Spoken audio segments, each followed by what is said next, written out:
Quel banco non sarà più occupato perché il vostro compagno si siederà sui banchi del cielo. È toccato a Don Paolo con queste parole comunicare ai compagni della prima classe di meccanica del CFP di Fonte che il sorriso del loro amico Luigi si era spento per sempre.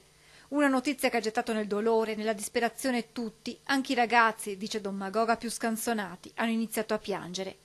Per i compagni e gli insegnanti quel banco vuoto segnerà ogni giorno un'assenza incolmabile.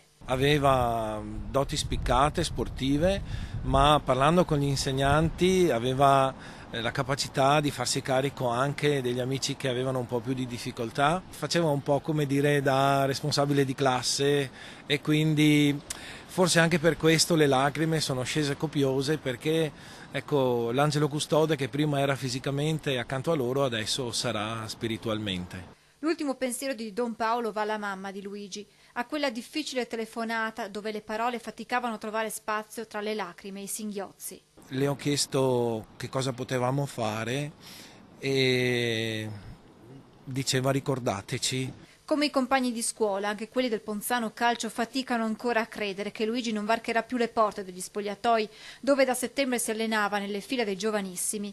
Aveva scelto la società di Via del Bellato per muovere i primi passi su un campo verde, prima come difensore, ora come portiere, ma nonostante fossero trascorsi pochi mesi, tutti avevano potuto apprezzare le sue grandi doti umane. Luigi era il ragazzo perfetto per la società, un ragazzo che si impegnava sempre e che gli allenatori erano contentissimi di averlo.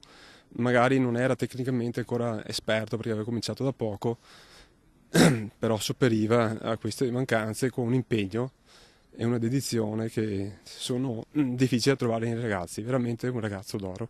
La notizia, che Marco Durante definisce devastante, della morte di Luigi è stata comunicata ai ragazzi prima dell'allenamento. C'è stato il ritrovo dei ragazzi e degli allenatori in corridoio e c'era un clima che vi lascio immaginare, insomma, è impossibile da sostenere. Distrutti dal dolore i giovani calciatori e l'intera società che qualche anno fa aveva dovuto affrontare la morte di un altro giocatore vittima di un incidente. 2 anni fa Vincenzo Romano, che è ancora nei nostri cuori.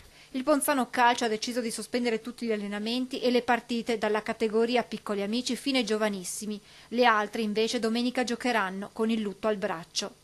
Un dolore che unisce Ponzano a Musano, dove la famiglia Martignago vive. Un paese sotto shock che stasera, in attesa dei funerali, si riunirà in chiesa per una veglia di preghiera in ricordo di Luigi.